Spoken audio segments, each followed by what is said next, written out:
ಕೆರೆ ಕೋಡಿ ಹರಿಯುತ್ತಿರುವ ನೀರು ರಾಜಕಾಲುವೆಯಿಂದ ಉಕ್ಕಿ ತೋಟಗಳಿಗೆ ಹರಿದ ಪರಿಣಾಮ ವಿವಿಧ ಬೆಳೆಗಳು ಮುಳುಗಡೆಯಾಗಿವೆ. ವೇಗವಾಗಿ ಹರಿಯುತ್ತಿರುವ ಕೆರೆಯ ನೀರಿನಲ್ಲಿ ಮೀನು ಹಿಡಿಯಲು ಜನರು ಮುಂದಾಗಿದ್ದಾರೆ. ಬಲೆ ಹಾಕಿ ಹರಿಯುತ್ತಿರುವ ನೀರಿನಲ್ಲಿ ಮೀನು ಹಿಡಿಯುತ್ತಿದ್ದಾರೆ. ವಿಜಯಪುರ ಪುರಸಭೆ ಮತ್ತು ಪೊಲೀಸ್ ಇಲಾಖೆಯಿಂದ ಕೆರೆ ಕೋಡಿ ಬಳಿ ಇರುವ ಮನೆಗಳ ಜನರನ್ನು ಮತ್ತು ಸಾಕು ಪ್ರಾಣಿಗಳನ್ನು ತೆರವು ಕಾರ್ಯಾಚರಣೆ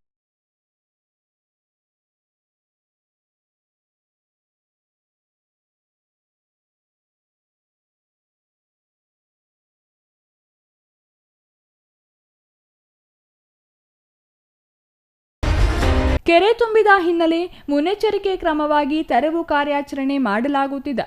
ವಿಜಯಪುರ ಅಮಾನಿ ಕೆರೆ ಕೋಡಿ ಹೊಡೆದ್ರೆ ಕೋಡಿ ಪಕ್ಕದ ಮನೆಗಳು ಜಲಾವೃತವಾಗಲಿವೆ. ಸುಮಾರು 25ಕ್ಕೂ ಅಧಿಕ ಮನೆಗಳಲ್ಲಿ ವಾಸಿಸುತ್ತಿರುವ ಜನರು ಮತ್ತು ಅವರು ಸಾಕಿರುವ ಪ್ರಾಣಿಗಳ ಸಮೇತ ತೆರವುಗೊಳಿಸಲಾಗುತ್ತಿದೆ. ಕಳೆದ 2 ವರ್ಷದಿಂದ ಪ್ರವಾಹದ ರೀತಿ ಮನೆಗಳ ಬಳಿ ಹರಿದಿದ್ದ ಕೆರೆ ಕೋಡಿ ನೀರು ಜನರಲ್ಲಿ ಆತಂಕ ಮೂಡಿಸಿತ್ತು. ಹಾಗಾಗಿ ಈ ಬಾರಿ ಮುಂಜಾಗ್ರತೆ ಕ್ರಮಗಳನ್ನು ವಹಿಸಲಾಗಿದೆ. ಮನೆ ಖಾಲಿ ಮಾಡಿಸುತ್ತಿರುವುದಕ್ಕೆ ಸ್ಥಳೀಯರಿಂದ ಆಕ್ರೋಶ ವ್ಯಕ್ತವಾಗುತ್ತಿದೆ. ಸ್ಥಳೀಯ ನಿವಾಸಿ ಮಮತಾ ಮಾತನಾಡಿ, ಸ್ಥಳೀಯ ಜನಪ್ರತಿನಿಧಿಗಳು ಮತ್ತು ಅಧಿಕಾರಿಗಳು ಭರವಸೆ ನೀಡುತ್ತಾರೆ. ಕಳೆದ ಬಾರಿ ನಿವೇಶನ ನೀಡುವುದಾಗಿ ಹೇಳಿ ಹೋದವರು ಈವರೆಗೂ ಪತ್ತೆ ಇಲ್ಲ.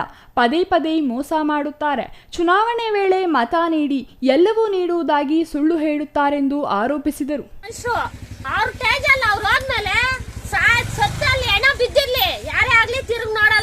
ಅವ್ರ ಮಕ್ಕಳನ್ನಾದ್ರೂ ಹಾಕೊಂಡಿರ್ಬೋದು, ಖಾಲಿ ಮನುಷ್ಯರನ್ನಾದ್ರೂ ಹಾಕೊಂಡಿರ್ಬೋದು, ಎಂತವರ ಆಗಿರ್ಲಿ, ಅವ್ರ ಊಟ ತಿಂದೆ ಹೋಗ್ಲಿ ಸಾಯ್ಲಿ, ಅವ್ರ ಟೇಜಲ್ಲಿ ಅವ್ರು ಇರೋದಕ್ಕೆ ಅವ್ರ ಹೆಂಡತಿ ಮಕ್ಳ ಹತ್ರ ಸಂತೋಷವಾಗಿರೋದಕ್ಕೆ ಅವ್ರು ಸಾಧ್ಯತೆ. ಓಟ್ ಬೇಕಾದ್ರೆ ಅಮ್ಮ ಬನ್ನಿ ಅಪ್ಪ ಬನ್ನಿ ಅಂತ ಕಾಲ್ ಬೇಕಾದ್ರೆ ಹಿಡಿತಾರೆ ಆ ಟೈಮಲ್ಲಿ. ಕಳೆದ 25 ವರ್ಷಗಳಿಂದ ವಾಸಿಸುತ್ತಿದ್ದರೂ ನಿವೇಶನ ಕೊಟ್ಟಿಲ್ಲ, ಮನೆ ಕೊಟ್ಟಿಲ್ಲ ಅಂತ ಆಕ್ರೋಶ ವ್ಯಕ್ತಪಡಿಸಿದರು. ಸ್ಥಳೀಯ ನಿವಾಸಿ ಮಂಜುಳಾ ಮಾತನಾಡಿ, ಏಕಾಏಕಿ ಮನೆ ಖಾಲಿ ಮಾಡಿಸಿದ್ರೆ ಹೇಗೆ ಎಂದು ಆಕ್ರೋಶ ವ್ಯಕ್ತಪಡಿಸಿದರು.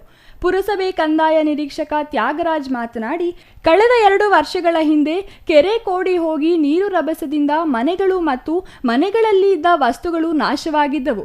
ಈಗ ಮುನ್ನೆಚ್ಚರಿಕೆ ಕ್ರಮವಾಗಿ ಮನೆಗಳನ್ನು ಮತ್ತು ದನ ಕರುಗಳನ್ನು ಖಾಲಿ ಮಾಡಿಸುತ್ತಿದ್ದೇವೆ.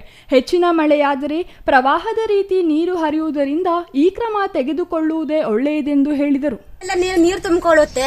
ನಾವು ಗಂಟೆ ಎತ್ಕೊಂಡು ಹೋಗೋ ಪರಿಸ್ಥಿತಿನಲ್ಲಿ ಇಲ್ಲ.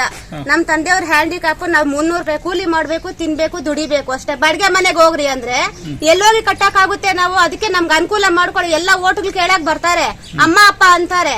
ಮತ್ತೆ ಏನಾದ್ರು ಕೇಳಕ್ ಅವ್ರು ಎತ್ಕೊಂಡು ಹೋಗೋ, ಅಲ್ಲಿ ದುಡ್ದಿದೆಯಲ್ಲ, ದುಡ್ದು ಏನ್ ಮಾಡ್ತಾ ಇದ್ದೀವೋ ಕಟ್ಟಾಗೋ ಅಂತ ಹೇಳ್ತಾರೆ. ಅದೇ ಪ್ರಾಬ್ಲಮ್ ಸರ್ ಇಲ್ಲಾಗಿರೋದು. Satish Kumar, CTV news, Vijayapura.